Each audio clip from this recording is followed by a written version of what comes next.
आंदोलन को सर देखते देखते सर 4 महीने से ज्यादा का समय जो है निकलता हुआ आ रहा है, लेकिन एक आज की सर एक बहुत बड़ी घटना सामने आई है कि राजस्थान के अलवर में जो है सबसे बड़े नेता माने जाने वाले राकेश टिकैत के ऊपर जो है हमला किया गया है। गाड़ियों के शीशे तोड़े गए हैं, गाड़ी के ऊपर बहुत बड़ा हमला किया गया है। कैसे देखते हैं आप, क्या माहौल बनाने की कोशिश किया जा रहा है? नहीं, मैंने भी सोशल मीडिया पर ये इन्फॉर्मेशन मुझे भी मिली है और ये जो घटना घटी है वाकई में बहुत दुखद घटना है।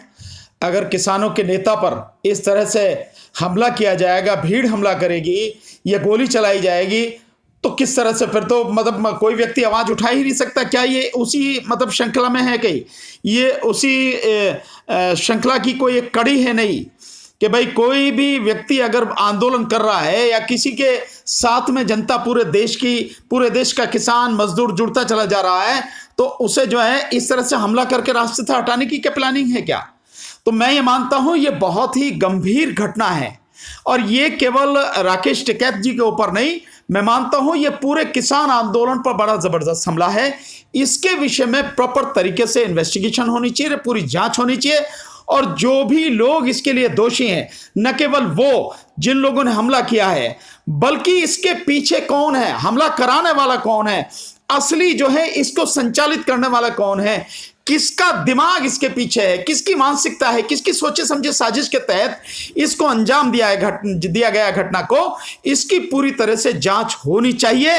और साथ ही साथ ये भी मैं कहूंगा कि राकेश टिकैत जी और जितने भी संयुक्त किसान मोर्चा के संघर्ष के जितने भी साथी हैं, जो लीडर्स हैं, उन सबको प्रॉपर तरीके से सुरक्षा भारत सरकार द्वारा और भिन्न भिन्न राज्य सरकार द्वारा जब उनके क्षेत्र में जाते हैं उपलब्ध कराई जानी चाहिए। किसी भी तरह की किसी को हानि नहीं होनी चाहिए।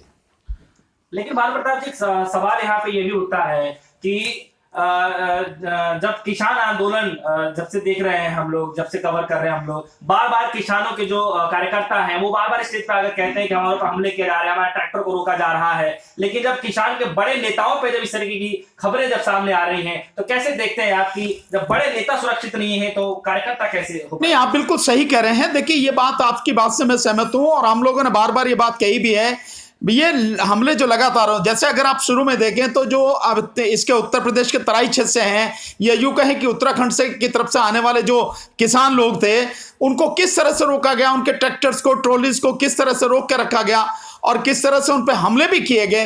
वो लोग आए, आखिर में आप पहुंचे आंदोलन में।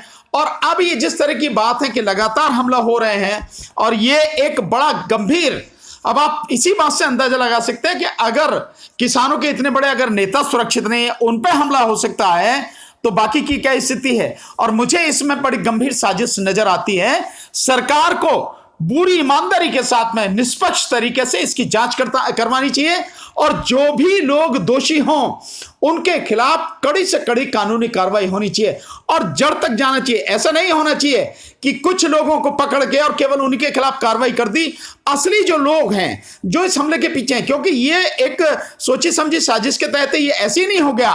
किसी भीड़ को राकेश टिकैत जी से या किसानों को किसी भी नेता से क्या मतलब है? वो तो आम आदमी है। वो भीड़ किस तरह से वहां पहुंची, उस भीड़ को किसने हाथों में पत्थर दिए, किसने जो है कहा गया कि भी इनके ऊपर गोली चलाई जाए, गोली भी चली है जिस तरह की समझ में आ रही है, उनकी गाड़ी के शीशे भी टूटे हैं। आखिर कौन है वो साजिश करने वाला लोग, किसके दिमाग हैं, ये किन किन लोगों के दिमाग है? इसकी प्रॉपर तरीके से इन्वेस्टिगेशन होनी चाहिए, पूरी जांच पड़ताल होनी चाहिए और जल्द से जल्द जांच पड़ताल होकर जो भी दोषी हैं, जो भी गुनहगार हैं, उनके खिलाफ मुकदमा दर्ज होकर कड़ी से कड़ी कानूनी कार्रवाई होनी चाहिए। क्या लगता है आपको कि किसान आंदोलन को जो है जो इतने दिनों से चल रहा है और एक साइड जो है देखने को मिल रहा है कि जगह जगह चुनाव चल रहे हैं, तो क्या इसकी वजह भी हो सकती है क्योंकि राकेश टिकैत जी है बार बार दौरा कर रहे हैं, असम की दौरा कर रहे हैं, उसके बाद जो हमने देखा बंगाल का दौरा कर रहे हैं, तो क्या इसका लगता है कि इसका असर भी देखने को मिल रहा है किसानों की तरफ से सरकार के ऊपर, तभी इस तरीके से हमले कराए जा रहे हैं? नहीं, देखिए, असर तो हर जगह है। आप देख रहे हैं कि किसान नेता जिस तरह से लगातार भिन्न भिन्न प्रदेशों में जाके अपनी बात कह रहे हैं, किसान पंचायतें हो रही हैं लगातार। मैं समझता हूं लगभग 300 के लगभग किसान पंचायत अब तक हो चुकी हैं। मैं भी कई किसान पंचायतों में गया हूं। तो ये जो सारी चीजें चल रही हैं, इससे जनता जिस तरह से जागृत हो रही है, लोग जिस तरह से जुड़ते चले जा रहे हैं, किसान मजदूर और आम आदमी जिस तरह से जागता चला जा रहा है, इस आंदोलन से जुड़ता चला जा रहा है, सरकार के लिए वाकई में ये एक बड़ी गंभीर चुनौती है, गंभीर खतरा है। तो हो सकता है ये भी इसके पीछे कारण हो, अन्यथा राकेश टिकैत जी की किससे दुश्मनी है, या किसी भी किसान नेता की किससे क्या दुश्मनी है, किससे क्या विरोध है। हम तो सरकार के सामने वो बातें रख रहे हैं कि भाई जो कानून लाए हैं आप, ये तीनों कानून वापस करें आप, क्योंकि ये देश को तबाह करने वाले, देश के किसान को, मजदूर को, सबको तबाह करने वाले कानून हैं और ये पूरी तरह से गैर संवैधानिक कानून है, इसलिए इनको वापस किया जाए, एमएसपी को कानूनी दर्जा दिया जाए। हम तो इस बात की कर रहे हैं, तो किसी की क्या दुश्मनी हो सकती है। स्वाभाविक है कि इसके पीछे संदेह इसी बात का समझा जाएगा कि जो लोग इससे प्रभावित हो रहे हैं, और वो कौन हो सकता है आज की तारीख में, सब इस बात को समझ रहे हैं, तो वो लोग शायद उन्हीं का तो ये सारा काम नहीं है, पर ये जो भी मसला है, ये सारा का सारा मसला इन्वेस्टिगेशन का। इसलिए मैं बार बार कह रहा हूं, इसमें गहन जांच पड़ताल इन्वेस्टिगेशन होनी चाहिए ताकि सच सामने आए और दोषियों के खिलाफ कड़ी कार्रवाई होनी चाहिए। सर, जो राकेश टिकैत पर हमला हुआ, क्या आपको लगता है कि इस देश में लोकतंत्र बचा हुआ है? नहीं, लोकतंत्र तो देश में कब का खत्म हो चुका, लोकतंत्र नहीं है। अगर लोकतंत्र होता तो लोगों की बात सुनी जाती, लोगों की बात सुनी जा रही है। अगर लोकतंत्र होता तो संसद में सांसदों को भी बोलने दिया जाता।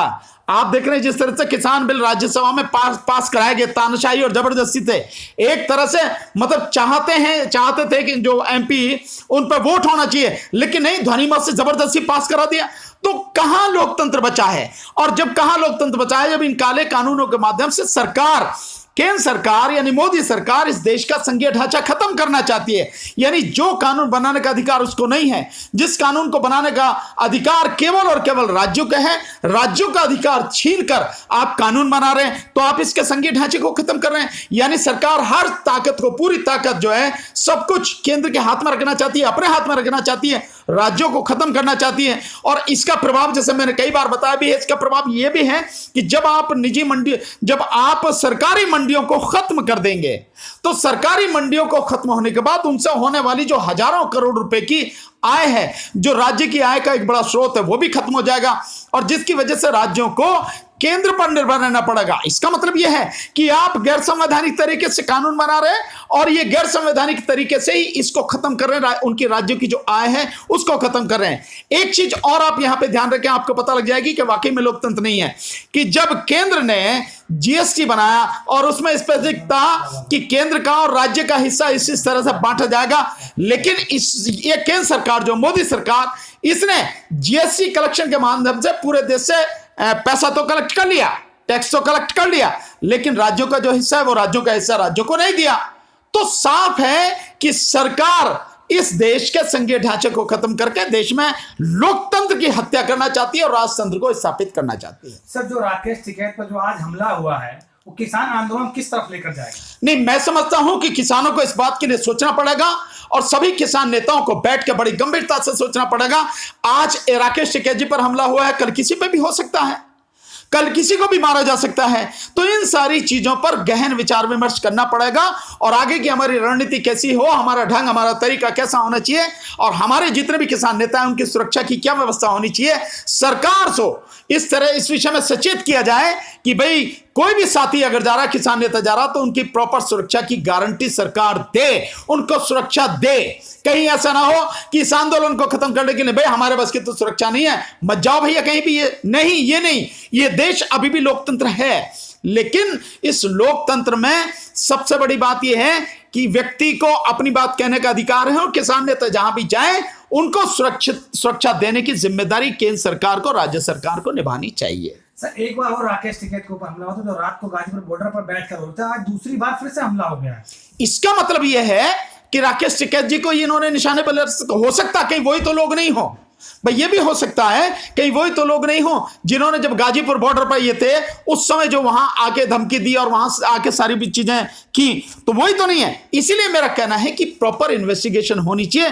दोषी चाहे कोई भी हो, कितना ही भी बड़ा व्यक्ति हो, कितना ही पैसे वाला हो, कितना ही मजबूत हो, किसी भी पार्टी का व्यक्ति हो, उसके खिलाफ कड़ी कानूनी कार्रवाई होनी चाहिए। Press the bell icon on the YouTube app and never miss another update.